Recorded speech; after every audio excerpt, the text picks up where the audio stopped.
평범한 사람들의 결혼 생활을 경험해보고 싶었다. 그래서 나는 한성그룹의 후계자라는 신분을 숨긴 채 그저 달콤한 말만 늘어놓는 남자와 결혼했다. 3년 동안 시어머니의 매서운 눈총을 묵묵히 견뎌냈고 내가 쥐어준 용돈을 들고 청년 사업가 행세를 하는 남편을 지켜보았다. 바로 오늘 구청에서 이혼 서류를 접수하고 채 1시간도 지나지 않아 나의 훌륭하신 시어머니는 배가 부른 상간녀와 30명의 친척들을 이끌고 내 명의로 된 100억 원대 청담동 저택에 들이닥쳐 샴페인을 터뜨렸다. 이탈리아에서 공수해온 최고급 러그 위를 더러운 신발로 짓밟은 그들을 보면서도 나는 화를 내지 않았다. 그저 얼음물을 한 모금 마신 뒤 한성 경호실의 긴급 번호를 눌렀을 뿐이다. 이 집이 그토록 마음에 든다면 당신들의 그 알량한 자존심과 함께 바닥까지 싹싹 쓸어내 쫓아주지. 구독 버튼을 누르고 오늘 저와 함께 이 이야기에 귀 기울여 보세요. 파란색 플라스틱 결제, 서류 처리, 내 왼쪽 어깨로 쿵 떨어졌다. 거친 플라스틱 모서리가 옷감을 긁고 지나가며 둔탁한 소리를 냈다. 빨리 도장이나 찍어. 시어머니 이 여사의 날카로운 목소리가 구청 복도를 쩌렁쩌렁 울렸다. 옆쪽 긴 의자에 앉아 서류를 작성하던 사람들이 펜을 멈추고 일제히 이쪽을 돌아보았다. 시어머니는 남들의 시선 따위는 아랑곳하지 않은 채 새빨간 매니큐어를 칠한 검지손가락으로 책상 위 이혼 합의서를 꾹꾹 찔러댔다. 손톱이 얇은 종이를 뚫어버릴 기세였다. 애도 못 낳고 우리 민우 돈이나 펑펑 쓰는 쓸모없는 전업주부 주제에 무슨 낯짝으로 여기서 시간을 끌어? 우리 민우가 지금 대기업 본부장이야. 친정 하나 없는 고아 주제에 얼른 도장 찍고 당장 꺼져. 위자료는 단 한 푼도 받을 생각 꿈에도 꾸지 말고. 나는 플라스틱 의자에 앉은 채로 얻어맞아 욱신거리는 어깨를 문지르지 않았다. 합의서 너머로 맞은편에 앉은 남편 강민우에게 시선을 던졌다. 그는 오늘따라 짙은 회색 맞춤 정장을 쫙 빼입고 넥타이까지 반듯하게 매고 있었다. 등받이에 기대어 앉은 그는 손등으로 턱을 짜증스럽게 문지르며 나와는 눈을 마주치려고도 하지 않았다. 잔말 말고 빨리 찍어. 강민우가 옆에 있던 인주를 내 쪽으로 툭 밀었다. 내 시간은 아주 비싸거든. 오후에 회사에서 엄청나게 중요한 기획회의가 있어서 말이야. 넌 어차피 고아라 짐도 별로 없을 테니까 내 옷가지나 몇 개 챙겨서 조용히 나가. 이 3년은 내가 재수가 없어서 널 걷어 먹여 살렸다고 칠 테니까. 나는 인주통 안에 담긴 새빨간 인주를 가만히 내려다보았다. 대기업 본부장. 중요한 기획회의. 나는 책상 위에 놓인 검은색 사인펜으로 손을 뻗었다. 뚜껑을 열고 서명란의 펜 끝을 가져다 댄 뒤 윤지아라는 세 글자를 또박또박 적었다. 그러고는 옆에 놓인 나무 도장을 집어들어 인주를 듬뿍 묻힌 다음 이름 옆에 꾹 눌러 찍었다. 새빨간 도장 자국이 종이 위에 선명하게 남았다. 강민우는 곧바로 합의서를 낚아채듯 가져가 서명과 도장을 빠르게 확인했고 참을 수 없다는 듯 입꼬리를 실룩이며 웃었다. 시어머니는 그 서류를 확 빼앗아 파란색 서류철 안에 집어넣고는 겉면을 손으로 툭툭 치며 길게 안도의 한숨을 내쉬었다. 아이고, 드디어 이 지긋지긋한 찰거머리를 떼어냈네. 민우야, 가자. 엄마가 오늘 너 주려고 푹 고운 사골국 끓여놨어. 그거 먹고 몸보신도 하고 애군도 싹 떨쳐내자꾸나. 두 사람은 자리에서 일어나 내게는 단 한마디의 말도 남기지 않고 곧장 구청 정문을 향해 걸어갔다.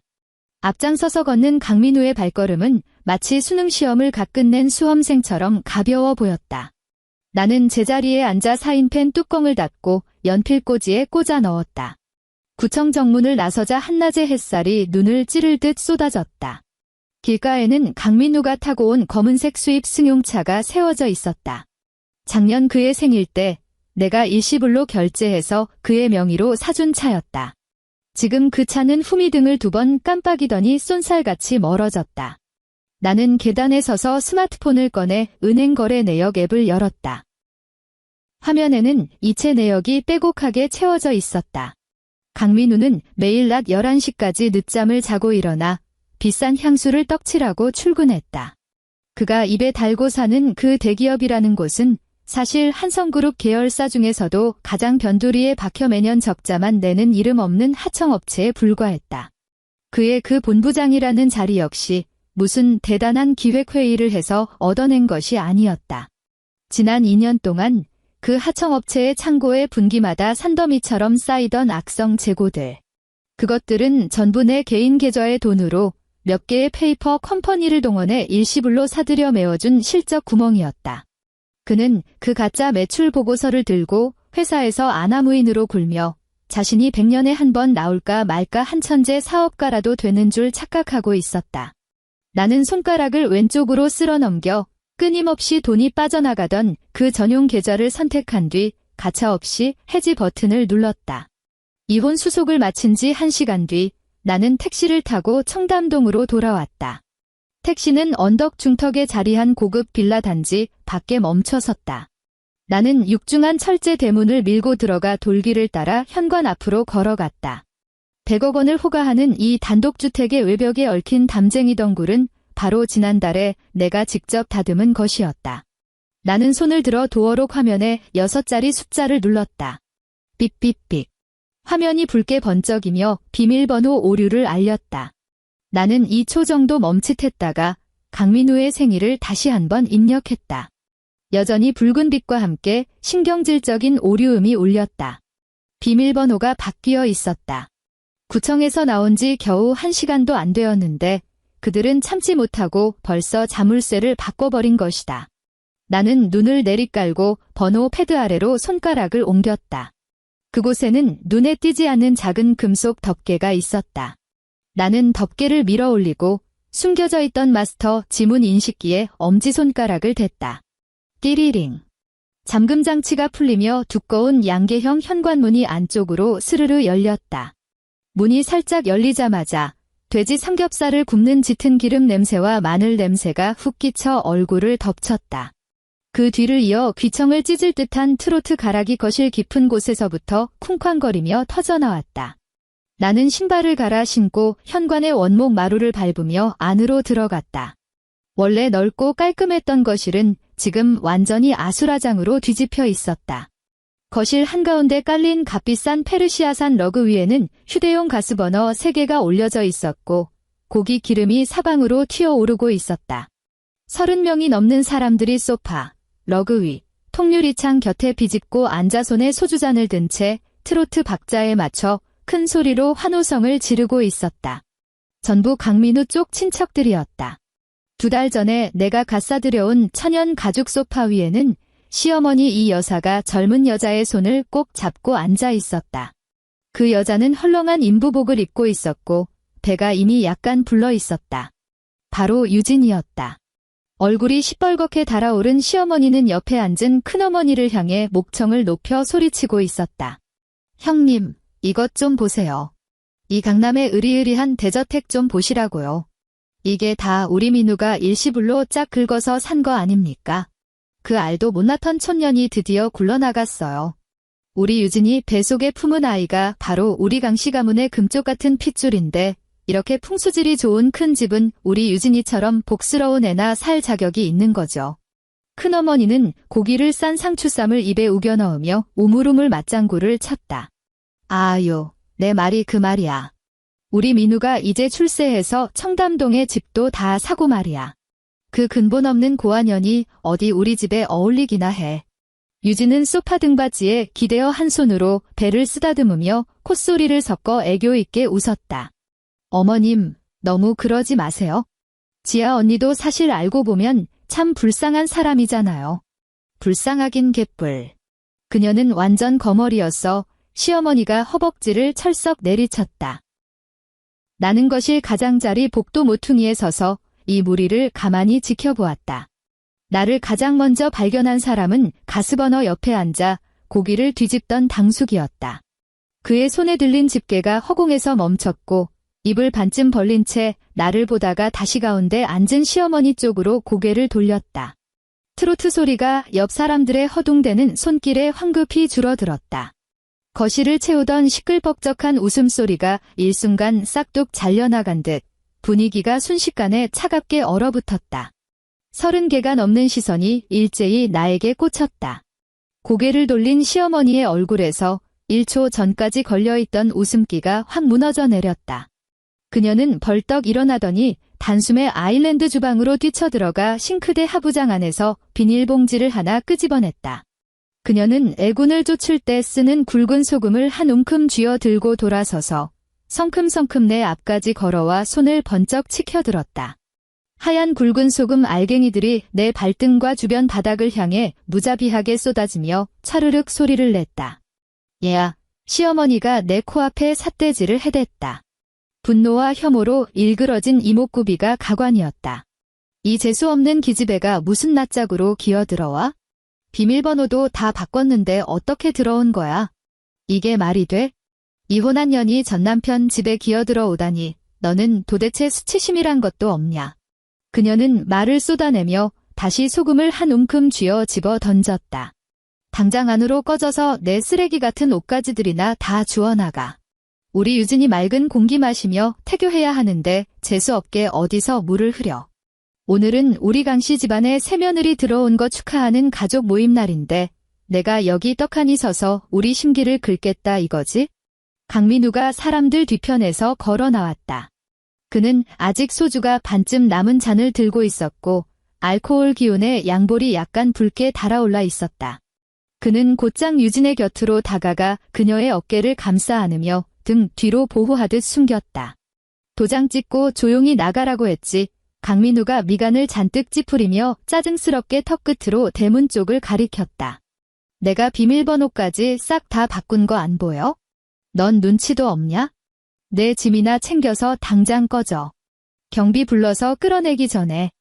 유진은 강민우의 등 뒤에 숨어 그의 옷소매를 살짝 잡아당기며 조그만 목소리로 속삭였다. 민우 오빠, 너무 화내지 마. 우리 아기 놀라잖아. 강민우는 즉시 고개를 숙여 그녀의 손등을 토닥였다. 괜찮아. 오빠가 금방 이 미친 여자 쫓아낼게. 주변의 친척들이 수군거리기 시작했다. 누군가는 비웃음을 흘렸고 누군가는 들으라는 듯 큰 소리로 진짜 뻔뻔하네 라며 중얼거렸다. 나는 발밑에 흩뿌려진 새하얀 굵은 소금들을 내려다보았다. 러그의 가장자리는 이미 고기 기름때로 엉망진창이 되어 있었다. 소파 쿠션은 바닥에 떨어져 누군가에게 밟힌 듯 발자국이 여러 개 찍혀 있었다. 나는 아무 말도 하지 않았고 침실로 짐을 싸러 몸을 돌리지도 않았다. 나는 발을 들어 그 굵은 소금들을 지그시 밟았다. 바스락거리는 파쇄음이 조용히 울렸다. 나는 앞을 가로막고 선 시어머니를 비켜 지나가 곧장 주방에 있는 거대한 양문형 냉장고를 향해 걸어갔다. 나의 돌발 행동에 거실 사람들은 영문을 몰라하며 모두 조용해진 채 나를 주시했다. 나는 냉장고 문을 열어 유리컵을 꺼내고 제빙기 버튼을 눌렀다. 얼음 덩어리들이 유리컵 안으로 쏟아지며 경쾌하게 부딪히는 소리를 냈다. 나는 차가운 얼음물을 한 컵 받아 들고 고개를 젖혀 단숨에 들이켰다. 차가운 물줄기가 목구멍을 타고 넘어가며 폐부에서 끓어오르던 숨결을 차갑게 억눌렀다. 나는 텅 빈 물컵을 대리석 아일랜드 식탁 위에 쾅 하고 내려놓았다. 둔탁한 소리가 크게 울렸다. 그리고 나는 재킷 안주머니로 손을 넣었다. 그곳에는 검은색 특수 스마트폰이 들어 있었다. 지난 3년 동안 나는 강씨 집안 그 누구 앞에서도 이 휴대전화를 꺼낸 적이 없었다. 전원 버튼을 누르자 화면이 켜졌고 나는 주소록 맨 꼭대기에 있는 번호로 곧바로 전화를 걸었다. 신호음이 단 한 번 울리자마자 전화가 연결되었다. 나 윤지아다. 내 목소리는 정막이 흐르는 주방 안에서 유난히 또렷하게 울렸다. 거실 사람들의 시선이 일제히 나에게 쏠렸고 강민우는 인상을 쓴 채 앞으로 한 걸음 다가왔다. 나는 유리창 너머로 단정하게 깎인 잔디밭을 응시하며 수화기 너머로 말했다. 청담동 본가에 주거 침입한 쓰레기들 30마리가 들어와 있다. A팀 데리고 와서 싹 치워. 나는 잠시 말을 멈추고 내 휴대전화를 빼앗으려 코앞까지 다가와 손을 뻗으려는 강민우를 똑바로 쳐다보았다. 5분 주겠다. 나는 전화를 끊고 검은색 휴대전화를 다시 주머니에 넣었다. 시어머니는 몇 초간 멍하니 서 있다가 갑자기 과장된 폭소를 터뜨렸다. 그녀는 나를 손가락질하며 친척들을 향해 고개를 돌렸다. 아이고 맙서사. 너희들 방금 들었어? 이 기집애 집에서 쫓겨나더니 충격받아서 아예 실성했나 봐. 무슨 팀을 데려와서 싹 치워. 자기가 조폭 영화 찍는 형님이라도 되는 줄 아나 보지. 강민우는 코웃음을 치며 뻗었던 손을 거두고 양손을 정장 바지 주머니에 찔러 넣었다. 윤지야, 지금 누구 보라고 헛소리 쇼를 하는 거야? 의지할 친정 식구 하나 없는 주제에 도대체 누구한테 전화를 걸어? 포장이사 센터냐? 그래, 좋아. 딱 5분 주지. 5분 뒤에도 내 발로 안 기어나가면 내가 직접 내 목덜미를 잡고 내 동댕이 쳐줄 테니까. 유진은 다시 소파에 자리를 잡고 앉아 옆에 놓인 과일 접시에서 포크로 과일을 찍어 입에 쏙 넣었다. 그녀의 눈빛에는 구경거리를 즐기는 조롱이 가득했다. 친척들은 다시 고기를 집어 먹으며 술잔을 부딪혔고 트로트 볼륨은 누군가에 의해 다시 커졌다. 나는 대리석 아일랜드 식탁에 기대어 주방벽에 걸린 시계를 바라보았다. 초침이 한 칸 한 칸 전진했다. 강민우는 틈틈이 손목시계를 내려다보았고 그의 입가에 걸린 비웃음은 점점 짙어졌다. 4분 50초. 밖에서 갑자기 극도로 둔탁하고 묵직한 엔진 굉음이 우르르 몰려왔다. 일반적인 승용차의 엔진 소리와는 달랐다. 육중한 차량들이 돌기를 짓밟고 다가오는 위압적인 소리였다.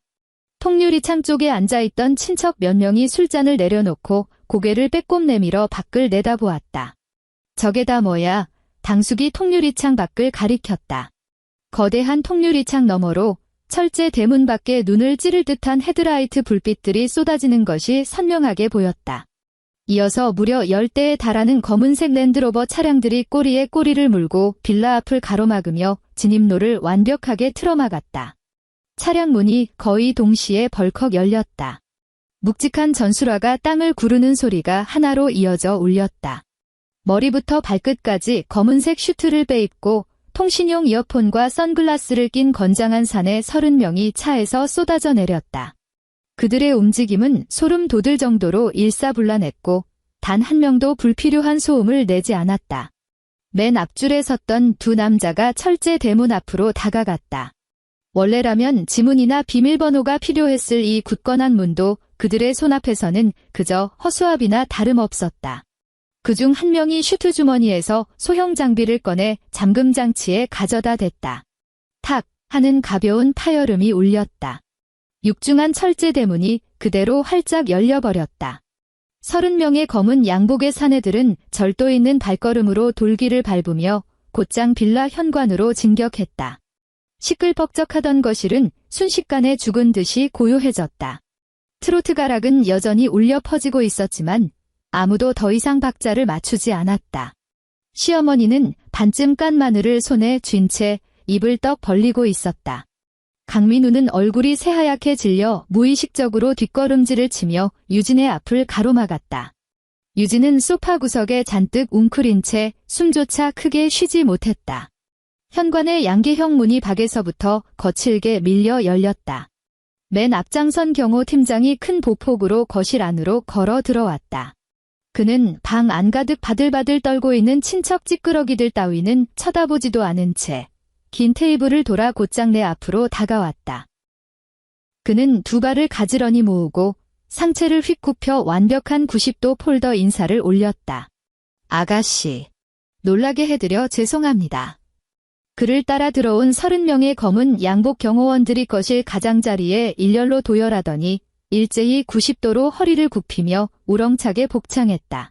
천장의 크리스탈 샹들리에가 찌르르 흔들릴 정도의 성량이었다. 아가씨. 큰어머니의 손에 들려있던 상추쌈이 러그 위로 툭 떨어졌다.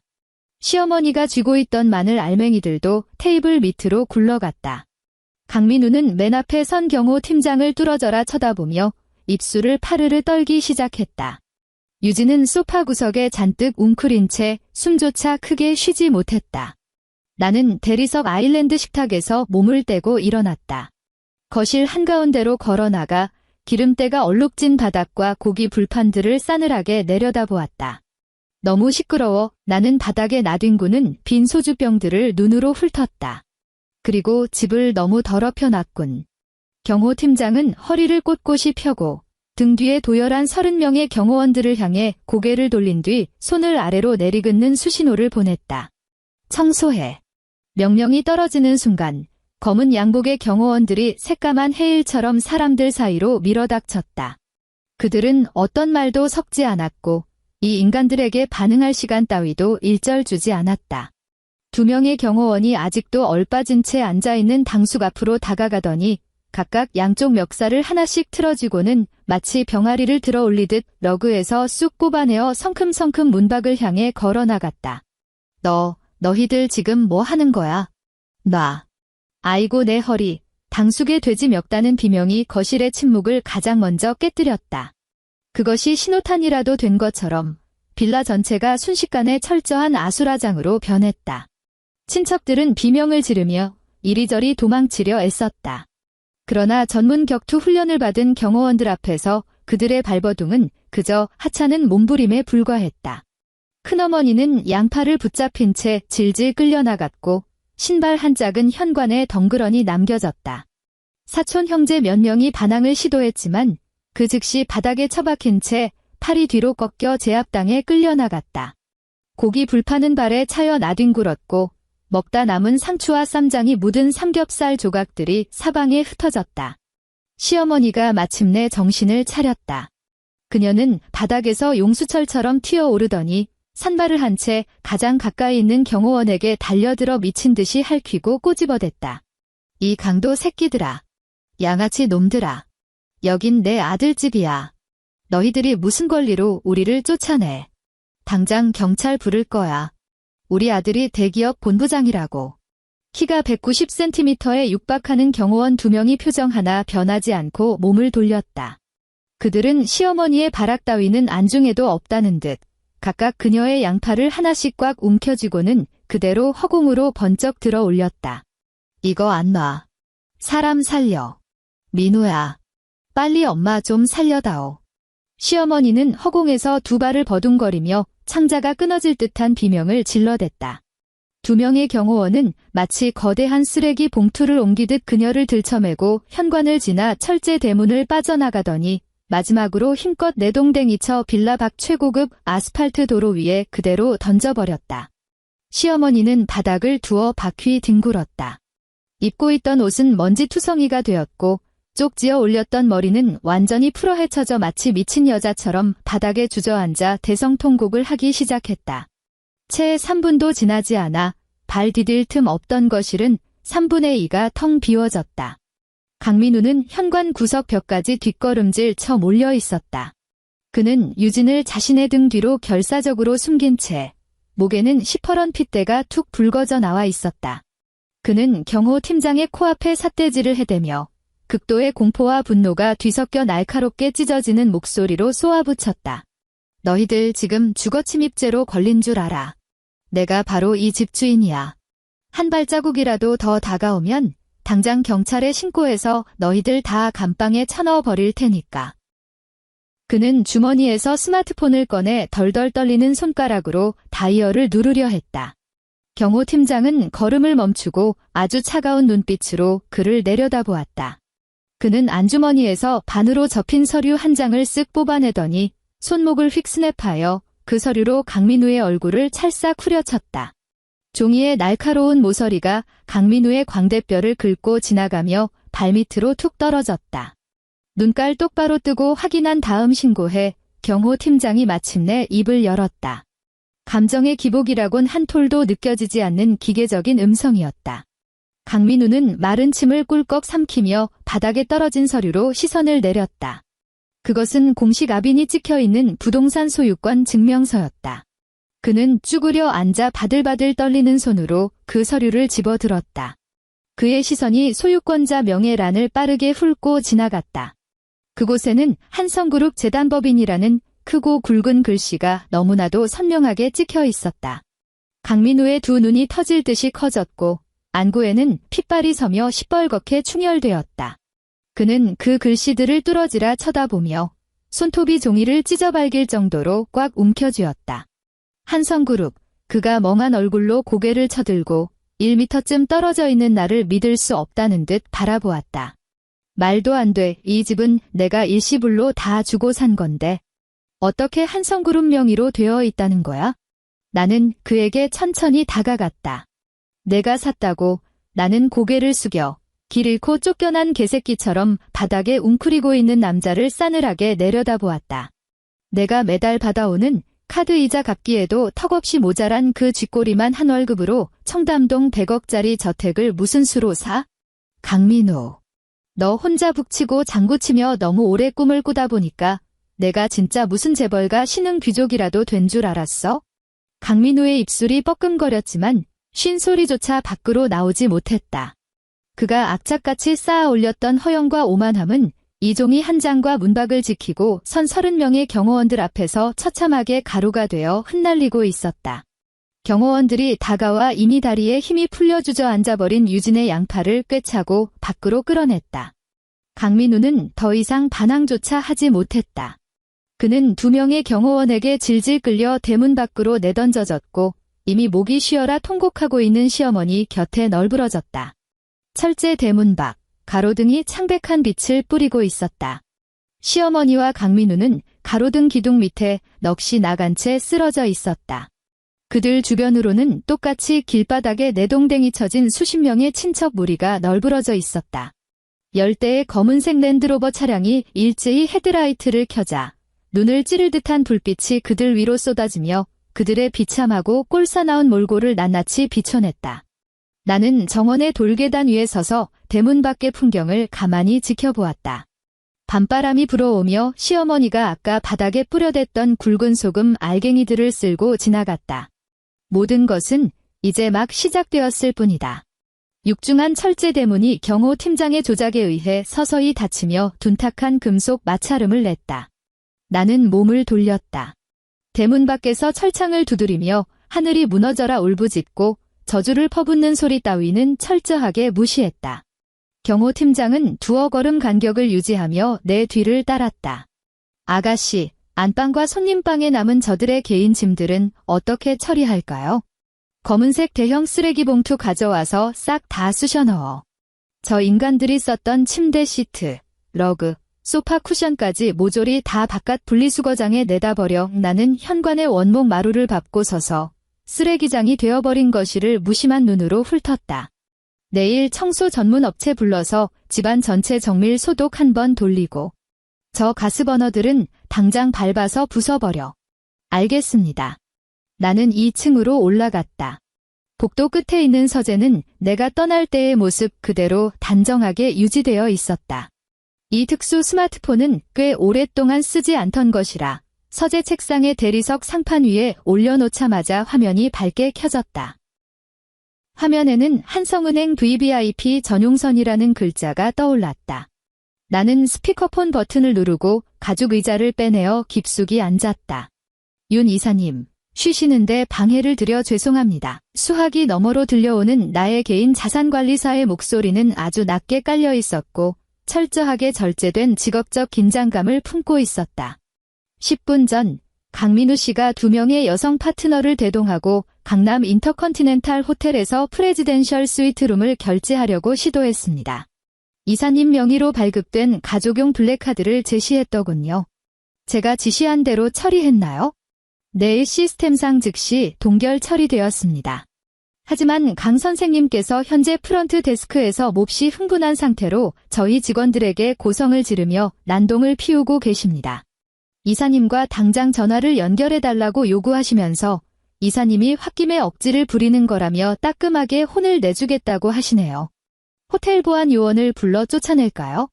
나는 등받이에 기대어 책상 위에 놓인 하청업체의 실제 재무제표를 가만히 내려다보았다. 쫓아낼 필요 없어요. 내 쪽으로 전화 연결하세요. 2초 정도의 짧은 연결음이 울린 직후 스피커를 찢을 듯한 강민우의 악다구니가 터져나왔다. 윤지아, 너 진짜 미쳤어? 도어록 하나 바꾸고 어디서 엑스트라 몇 명 불러다가 조폭 흉내 좀 내게 하면 내가 내 머리 꼭대기에라도 앉은 줄 알았어? 감히 내 카드를 정지시켜? 내가 오늘 밤 유진이 데리고 호텔에서 자야 하는 거 뻔히 알면서 이래? 유진이 뱃속에 우리 강씨 집안 핏줄이 들어있단 말이야. 그는 수화기 너머로 씩씩거리며 거친 숨을 몰아쉬었다. 그 배경음으로는 네 기집애가 진짜 미쳐 돌아가네 라며 악을 쓰는 시어머니의 욕설까지 고스란히 들려왔다. 말 안 해? 꿀 먹은 벙어리야? 딱 1분 준다. 당장 은행에 전화해서 카드 정지 풀어. 안 그러면 내일 당장 구청 가서 이혼 합의 취소해버릴 테니까. 넌 진짜 맨몸으로 쫓겨나고 싶어. 내 그 알량한 푼돈까지 내가 싹 다 긁어가 줄 테니까 두고 봐. 나는 그의 그 발악을 조용히 끝까지 다 들어주었다. 강민우, 너 오늘 구청에서 도장 찍을 때 합의서 내용 제대로 읽어보지도 않았지? 수학이 넘어가 멈칫했다. 무슨 개소리야? 재산 분할 항목에 내가 아주 분명하게 적어뒀거든. 남편 측은 일체의 재산 분할 청구를 포기한다. 너 거기다 지장도 찍고 내 개인 도장까지 꾹 눌러 찍었잖아. 내 시간이 아주 비싸다며? 정작 내가 무슨 서류에 도장을 찍었는지조차 모를 정도로 그렇게 비싸셨나? 그래서 뭐 어쩌라고. 그는 명백히 찔린 기색이었지만 곧바로 다시 목청을 높였다. 그 카드는 원래 내 한도야. 너같이 직장도 없는 전업주부가 나한테 빌붙었으니까 그딴 VIP 카드라도 발급받은 거 아니야? 내가 이런 유치한 수작 부려서 나 집에 들어오게 하려는 거 내가 모를 줄 알아? 꿈도 꾸지 마. 어림도 없으니까. 나는 책상 위에 놓인 만년필을 집어들고 손가락 사이로 한 바퀴 빙그르르 돌렸다. 강민우, 이 카드에 지난 3년간 결제 내역이 총 12억 4천만 원이야. 내가 산 명품 시계, 내가 유진이한테 얻어준 오피스텔 전세금, 심지어 내 엄마가 매달 피부과 가서 써마지 시술 받는 비용까지. 전부 다 이 카드에서 긁힌 거라고. 입 닥쳐. 그건 내가 본부장으로서 품위 유지하는 데 쓴 정당한 지출이야. 정당한 지출. 나는 시선을 내리깔고 재무제표 위에 내가 빨간 펜으로 동그라미를 쳐둔 숫자를 응시했다. 내가 말하는 그 정당한 지출이라는 게 어떤 대가를 치러야 하는지 아주 곧 알게 될 거야. 오늘 밤은 그냥 카드만 정지된 거니까. 길바닥에서 보내는 그 하룻밤을 아주 뼈저리게 즐겨봐. 나는 그가 대꾸할 틈도 주지 않고 그대로 전화를 뚝 끊어버렸다. 다음 날 서울에는 추적추적 가을비가 내리고 있었다. 한성그룹 산하의 그 껍데기뿐인 하청업체 사옥은 서초구의 비교적 한산한이면 도로에 자리 잡고 있었다. 오전 11시. 나는 1층 로비 측면에 있는 보안실에 앉아 있었다. 내 곁에는 그룹 법무팀의 박 변호사와 이 하청업체의 실질적 책임자인, 그러니까 수년 동안 내 지시로 장부를 관리해온 대표이사가 서 있었다. CCTV 모니터 화면 속 택시 한 대가 사옥 정문 앞에 멈춰섰다. 강민우가 차 문을 밀고 나오더니 우산도 없이 정장 재킷을 벗어 머리를 가린 채 회전문 안으로 헐레벌떡 뛰어 들어왔다. 그는 어제 구청에서 이혼할 때 입었던 그 짙은 회색 정장을 그대로 입고 있었다. 옷자락은 비에 젖고 호텔 로비 소파에서 구겨 잔 탓에 잔뜩 쭈글쭈글해져 있었다. 얼굴은 흑빛이었고 눈 밑에는 짙은 다크서클이 내려앉아 있었다. 어젯밤 호텔 로비에서의 새우잠이 꽤나 고달팠던 모양이다. 그는 머리카락에 묻은 빗물을 털어내고는 성큼성큼 로비의 보안 게이트로 향했다. 주머니에서 본부장 사원증을 꺼내 단말기에 척 가져다 댔다. 화면에 빨간 불이 들어왔다. 인증에 실패했습니다. 유효하지 않은 카드입니다. 기계적인 여성의 음성이 로비에 울려 퍼졌다. 강민우는 짜증스럽게 넥타이를 거칠게 잡아당기고는 단말기에 사원증을 2번 더 팍팍 내리찍었다. 여전히 빨간 불이었다. 그는 신경질적으로 발을 들어 게이트 차단막을 쾅 하고 걷어찼다. 로비가 쩌렁쩌렁 울릴 만큼 큰 소리가 났다. 야, 경비. 눈깔 안 달렸어. 당장 게이트 열어. 그는 게이트 옆에 서 있는 2명의 보안 요원에게 손가락질을 하며 윽박질렀다. 하지만 이 2사람은 평소 사옥에 있던 일반 경비원들이 아니었다. 바로 어젯밤 청담동 빌라에 나타났던 통신용 이어폰을 낀 검은 양복의 경호원들이었다. 경호원들은 마치 2개의 석상처럼 꼿꼿이 서서 그의 발악을 철저하게 투명인간 취급했다. 수치심과 분노가 극에 달한 강민우는 게이트를 우회하여 그 옆에 있는 안내 데스크로 돌진했다. 데스크 직원은 그의 험악한 꼴을 보고 깜짝 놀라 몸을 뒤로 움츠렸다. 너희들 보안 시스템 관리를 이따위로 해. 내가 기획팀 본부장이야. 내 중요한 회의에 늦어서 차질 생기면 너희들 중 누가 책임질 건데. 당장 관리소장 내려오라고 해. 그는 양손으로 안내 데스크의 대리석 상판을 쾅쾅 내리치며 침을 튀겼다. 나는 모니터 화면을 응시하다가 자리에서 일어났다. 가시죠, 박 변호사님. 회사를 이토록 끔찍이 사랑하시는 우리 본부장님을 만나 뵈러 가야겠네요. 보안실 문을 열고 나와 하이힐 소리를 또각또각 내며 로비 중앙을 향해 천천히 걸어갔다. 로비 안을 오가던 직원들과 방문객들은 강민우의 고성방가의 발걸음을 멈추고 보안 게이트 쪽으로 시선을 집중하고 있었다. 강민우는 여전히 안내 데스크 직원을 향해 악을 쓰고 있었다. 관리소장 부를 필요 없어. 나는 그에게서 딱 3걸음 떨어진 거리에 멈춰 섰다. 강민우는 내 목소리를 듣고 고개를 휙 돌렸다. 나를 발견한 순간 그의 눈빛에 일렁이던 분노는 순식간에 경악으로 변했고 이내 기가 차다는 듯 극도로 황당한 표정으로 바뀌었다. 그는 나를 위아래로 훑어보았다. 오늘 나는 시어머니의 비위를 맞추려 입고 다니던 그 칙칙한 무채색 카디건을 입지 않았다. 칼같이 재단된 최고급 블랙 맞춤 슈트를 차려입고 머리는 하나로 깔끔하게 틀어올린 상태였다. 윤지야, 그가 나를 손가락질하며 미간을 험악하게 찌푸렸다. 너 내 뒤를 밟았어? 이 미친 여자가 내 회사까지 기어들어와서 뭐 하는 짓이야. 어젯밤에 엑스트라 몇 명 불러다 연기시킨 게 안 먹히니까 오늘은 회사까지 찾아와서 행패 부리겠다 이거지? 경비 다 어디 갔어? 남의 회사 무단 침입한 이 미친 여자 당장 끌어내. 그는 2명의 검은 양복 경호원들에게 소리치며 지시했지만 경호원들은 그에게 눈길조차 주지 않은 채 도리어 나를 향해 깍듯이 고개를 숙여 보였다. 강민우의 얼굴이 딱딱하게 굳어버렸다. 내가 손을 들어 올리자 박 변호사가 즉시 앞으로 나섰다. 그는 들고 있던 검은색 서류 가방을 열어 두툼한 서류 뭉치를 꺼내 들었다. 강민우, 나는 감정이 한 톨도 섞이지 않은 서늘한 눈으로 그를 바라보았다. 넌 늘 내가 무슨 천재적인 사업가라도 되는 양착각하며 내 실력으로 그 본부장 자리까지 올라갔다고 믿고 있었지? 내가 그 자리에 어떻게 앉아 있었는지 지금부터 똑똑히 알려줄게. 박 변호사가 콧대 위에 무태 안경을 치켜 올렸다. 그의 목소리는 로비에 있는 모든 사람이 뚜렷하게 들을 수 있을 만큼 크고 단호했다. 강민우 씨, 저는 한성그룹 법무팀 수석 변호사 박동훈입니다. 한성그룹 산하 계열사를 대리하여 귀하에게 공식적으로 해고 통보를 내림과 동시에 형사 고발을 진행함을 알려드립니다. 강민우의 안색이 하얗게 질렸다. 그는 반걸음 뒷걸음질 치다 내 데스크의 등을 부딪혔다. 무슨 개소리야? 해고라니. 한성그룹 법무팀은 또 뭐고? 난 정식 근로 계약서까지 쓰고 들어온 사람이야. 네, 물론 계약서는 있죠. 박 변호사가 서류의 첫 장을 넘겼다.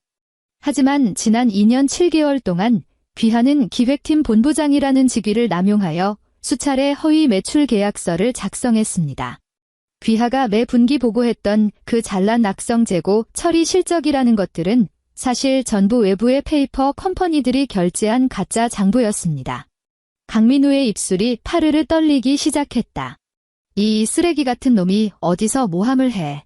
그건 내가 발바닥에 땀나도록 뛰어다녀서 물어온 거래처들이란 말이야. 그래, 나는 차갑게 코웃음을 쳤다. 박 변호사의 손에서 출력된 이체 내역서 몇 장을 넘겨받아 그의 가슴팍에 그대로 쫙 뿌려버렸다. 종이들이 허공을 날아 바닥에 흩어졌다. 거기 적힌 송금 계좌나 똑똑히 봐. 그 모든 물품 대금들, 전부 내가 내 개인 계좌에서 그 페이퍼 컴퍼니들로 입금한 다음 다시 이 회사 계좌로 싸준 거니까? 회사 창고에 처박혀 있던 그 쓰레기 같은 재고품들, 진작에 내 손으로 폐기물 처리장에 다 갖다 버렸어. 로비 안에서 헉 하고 숨을 들이켜는 소리들이 터져나왔다. 구경하던 직원들이 웅성거리며 수군대기 시작했다. 말도 안 돼, 이럴 리가 없어. 강민우는 바닥에 떨어진 종이에서 눈을 떼지 못했다. 내가 도대체 무슨 돈이 있어서? 넌 그냥 고아잖아. 그건 핵심이 아니죠. 박 변호사가 다음 장을 넘겼다. 중요한 건 귀하가 이 가짜 실적들을 방패 삼아 사업 확장이라는 명목하에 막대한 회사법인 자금을 횡령했다는 사실입니다. 지난 1년간 귀하가 강남의 고급 룸살롱 4곳과 최고급 파인다이닝 3곳에서 긁은 결제 내역은 전부 법인카드로 처리되었습니다. 심지어 유진이라는 여성에게 얻어준 오피스텔 전세금까지 허위로 직원 숙소 명목으로 둔갑시켜 회사 자금을 빼돌렸더군요. 강민우의 낯빛에서 혈색이라곤 핏방울 하나 남지 않고 싹 가셨다. 그는 마치 물 밖에 던져진 물고기처럼 입만 뻐끔거릴 뿐 아무 소리도 내지 못했다. 총 피해액 30억 원. 박 변호사가 서류철을 탁 덮었다. 귀하의 장기간에 걸친 공금 횡령, 업무상 배임, 사문서 위조 혐의로 본사는 이미 경찰에 정식으로 고소장을 접수한 상태입니다. 이 30억 원에 대한 손해배상 청구 소장은 오늘 오후 귀하의 손에 배달될 것입니다. 30억. 그 숫자는 거대한 쇠망치가 되어 강민우의 척추뼈를 단숨에 박살 내버렸다. 그는 다리에 힘이 풀려 안에 데스크 가장자리를 타고 주르륵 미끄러지며 대리석 바닥에 주저앉았다. 지아야, 그가 돌연 고개를 치켜들었다. 그의 눈동자에는 극도의 공포와 구차한 애원이 가득했고 호칭마저 바뀌어 있었다. 너 지금 나한테 장난치는 거지? 내가 유진이랑 바람 피워서 화난 거지? 내가 잘못했어. 우리 이혼하지 말자. 다시 합치면 되잖아, 응?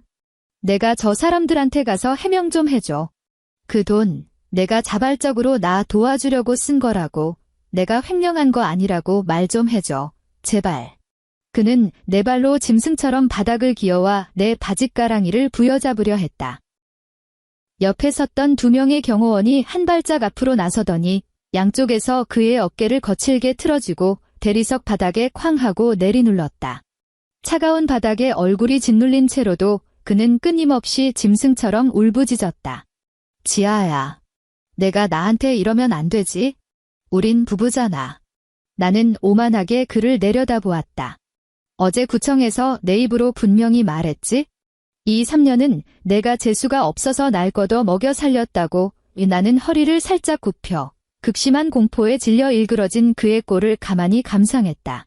강민우, 내 돈으로 처먹고 마시고 재벌 행세까지 떵떵거리며 해놓고선 상간녀를 내 집에까지 끌어들여?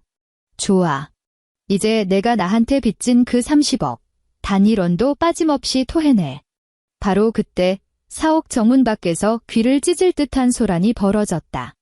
민우야, 우리 민우 어디 있어?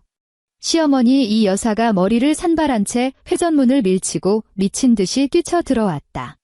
그녀는 온몸이 비에 흠뻑 젖어 있었고 발에는 호텔 일회용 슬리퍼를 신고 있었는데 그 야은 바닥마저 빗물에 불어 너덜너덜하게 찢어져 있었다. 시어머니의 뒤를 이어 어젯밤 빌라에서 쫓겨났던 큰어머니, 당숙 등 너댓 명의 친척 찌끄러기들이 우르르 몰려 들어왔다. 그들의 안색은 하나같이 살기가 등등하여 마치 극도로 굶주리고 독이 오른 들깨 때 같았다. 엄마, 강민우는 구명줄이라도 발견한 듯 미친 듯이 발버둥 쳤다. 엄마, 나 좀 살려줘. 얘네가 나 고소한대. 시어머니는 로비 한가운데 서 있는 나를 단번에 알아차렸다. 그녀는 뿔난 암소처럼 괴성을 지르며 나를 향해 돌진했다.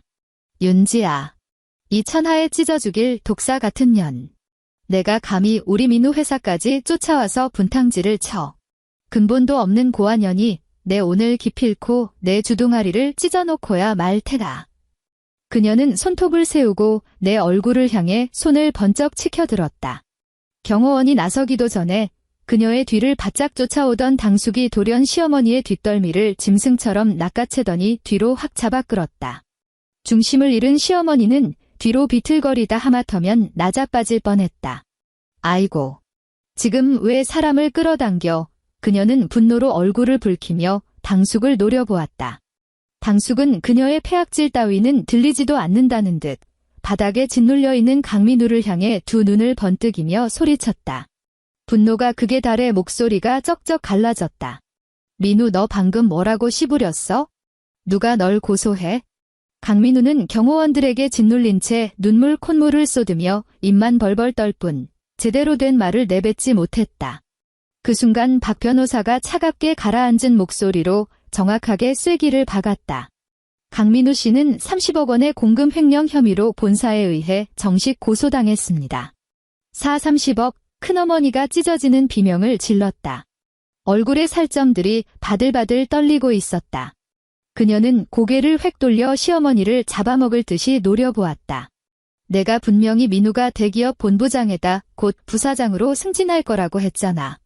민우 편으로 회사 내부 프로젝트에 투자하면 연말에 30% 수익금 떨어질 거라고 내 입으로 털었잖아.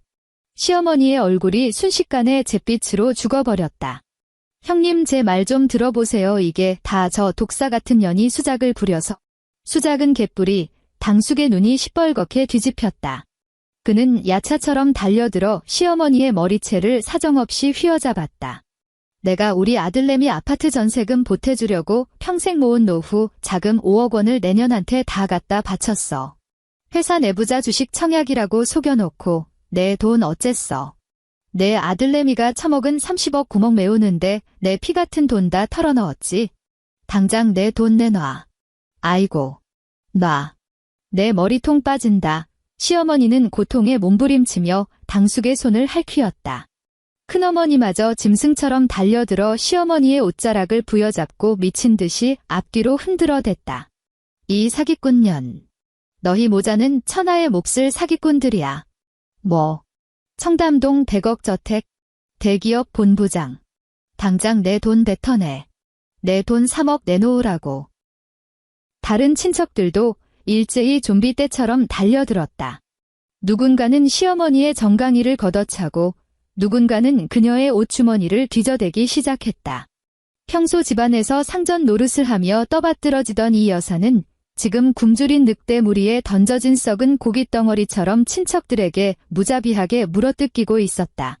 사람 살려. 그만 때려. 민우야. 엄마 좀 살려다오. 시어머니는 바닥에 나뒹군 채 양손으로 머리를 감싸 안고 울부짖었다. 발에 신고 있던 슬리퍼마저 멀리 날아가 버렸다.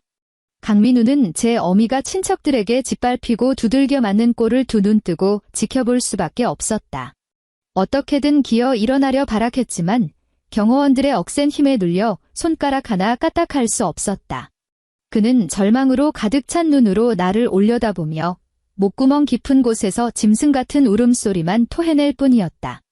로비의 보안 요원들은 그 개싸움을 뜯어말릴 생각조차 하지 않았다.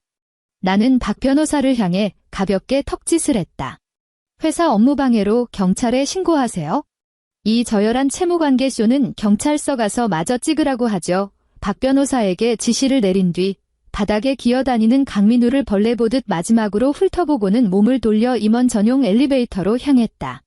등 뒤로 시어머니의 단말마 같은 비명과 친척들의 악에 바친 저주가 바깥의 수산한 빗소리와 엉켜 이 삼류막장 드라마의 완벽한 피날레 배경음으로 울려 퍼지고 있었다. 나흘 뒤 비는 여전히 그치지 않았다. 한성그룹 본사 사옥. 강남의 심장부에 우뚝 솟은 이 50층짜리 전면 유리 빌딩은 며칠째 이어지는 장맛비 속에서도 오만한 위용을 과시하고 있었다. 오후 3시 나는 꼭대기층 대표이사 집무실에 앉아 책상 위에 놓인 보고서를 내려다보고 있었다. 경호팀장이 조금 전 올려놓고 간 문서였다. 바로 어젯밤 임신부 행세를 하며 그토록 기세등등하게 굴던 상간녀 유진은 강민우가 청담동 저택에서 빈손으로 쫓겨난 것도 모자라 30억 원이라는 빚더미에 안고 심지어 친척들마저 비투의 혈안이 되어 추적 중이라는 사실을 깨닫자마자 그녀의 그 천박한 본성에 가장 완벽하게 부합하는 결정을 내렸다. 그녀는 강민우가 경찰서에 불려가 조사를 받는 틈을 타 그가 끝까지 품에 끼고 돌던 소형 금고를 뜯어버렸다. 그 안에는 시어머니가 마지막으로 목숨처럼 챙겨둔 금부치 몇 개와 명품 시계 2점이 들어있었다. 유진은 그 금품을 깡그리 쓸어 담았고 심지어 그날 밤 불법 산부인과를 찾아가 그토록 떠받들어지던 강씨 집안의 금쪽 같은 핏줄마저 흔적 없이 지워버린 뒤 완전히 잠적해버렸다. 텅 빈 금고를 확인한 강민우는 그 자리에서 이성을 잃고 미쳐 날뛰며 모텔 카운터를 박살냈고 결국 경찰까지 출동해 강제 퇴실 조치를 당했다. 막다른 골목에 몰린 그 모자는 마침내 구걸하다시피 인맥을 동원해 내가 3년 동안 숨겨왔던 진짜 신분을 파헤치기 시작했다. 사실 대단한 조사가 필요한 것도 아니었다. 그날 밤 빌라 거실에서 경호 팀장이 이미 천장이 울리도록 내 정체를 복창했으니까 책상 위 내선 전화가 울렸다. 아가씨, 경호 팀장의 목소리가 흘러나왔다. 1층 정문 앞에 그 두 인간이 나타났습니다. 현재 보안 요원들이 출입 통제선 밖에서 막고 있습니다. 알겠어. 나는 자리에서 일어나 슈트 재킷의 밑단을 매무새 좋게 당겨내렸다. 임원 전용 엘리베이터를 타고 1층 로비에 도착했을 때 밖에는 더 굵은 빗줄기가 쏟아지고 있었다. 거대한 통유리창 너머로 강민우와 시어머니 이 여사의 꼴이 한눈에 들어왔다. 두 사람은 우산도 쓰지 않은 채 사옥 정문 밖 화강암 바닥에 뻣뻣하게 무릎을 꿇고 엎드려 있었다. 쏟아지는 폭우의 옷은 흠뻑 젖어 살갗에 쩍쩍 달라붙어 있었다. 숍에서 공들여 말아 올렸던 시어머니의 머리칼은 더러운 물미역처럼 뒤엉켜 얼굴에 들러붙어 있었다. 강민우는 고개를 푹 숙인 채 빗속에서 통제할 수 없을 만큼 양어깨를 바들바들 떨고 있었다. 검은색 장우산을 든 10명의 경호원들이 로비 문 밖에 거대한 인간 방패막을 치고 서서 사옥을 오가는 직원들의 시선으로부터 그 쓰레기들을 철저하게 격리시키고 있었다. 자동문이 스르륵 양옆으로 열렸다. 매서운 바람과 빗방울이 얼굴을 때렸다. 경호팀장이 즉시 앞으로 나서 내 머리 위로 거대한 검은 우산을 펼쳐들었다. 나는 또각또각 구두 소리를 내며 그들에게서 2미터 떨어진 거리에 걸음을 멈췄다. 구두 소리를 들은 시어머니가 번쩍 고개를 쳐들었다. 빗줄기 사이로 내 얼굴을 확인한 그녀의 두 눈이 터질 듯이 부릅떠졌다. 마치 지옥불 속에서 썩은 동아줄이라도 발견한 듯한 표정이었다. 그녀는 네 발로 짐승처럼 바닥을 기며 앞으로 달려들었지만 경호원들의 단단한 구두코에 가로막혀 출입 통제선을 넘지 못했다. 며느리. 지아야. 우리 착한 지아야. 시어머니는 무릉덩이가 고인 바닥에 미친 듯이 머리를 찧어댔다.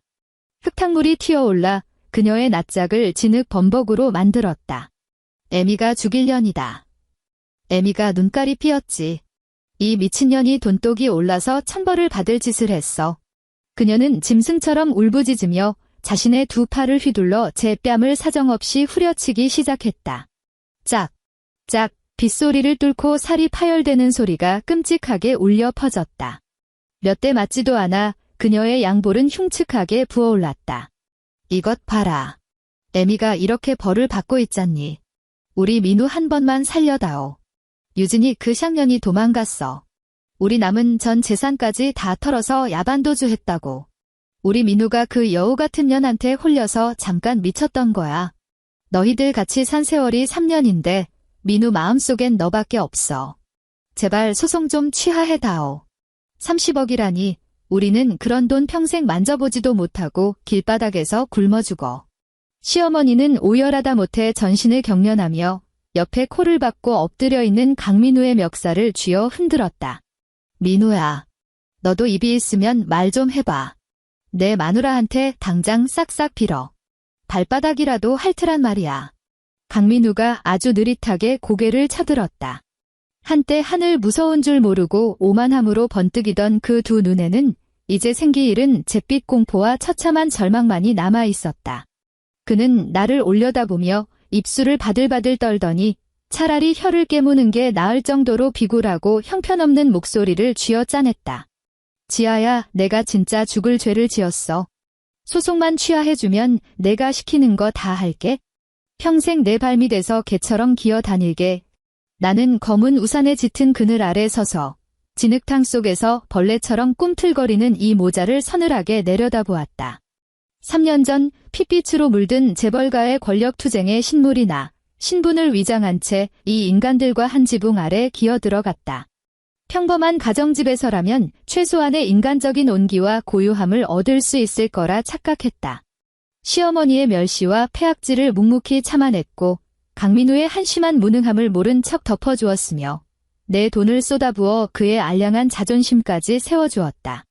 그 모든 인내의 대가로 내가 돌려받은 건 구청 복도에서 내 어깨를 후려쳤던 그 파란색 플라스틱 이혼 서류 처리였다. 개처럼 기어다니겠다고 내 목소리는 낮았지만 빗소리를 뚫고 그들의 고막에 비수처럼 꽂히기에 충분했다. 나는 그들의 절망에 찬 표정 따위는 더 이상 감상할 가치조차 느끼지 못했다. 시선을 거두어 광장 밖도로에 대기 중인 검은색 마이바흐를 향해 눈길을 돌렸다. 팀장 해나는 비 오는 날의 날씨를 을조리듯 지극히 평온한 어조로 입을 열었다. 네, 아가씨. 경찰에 신고해. 본사 정문 앞에서 잡상인들이 행패를 부리며 통행을 방해하고 있다고 해. 나는 시선을 완전히 거두고 바닥에 엎드린 그 벌레 같은 인간들을 단 한 번도 다시 내려다보지 않았다.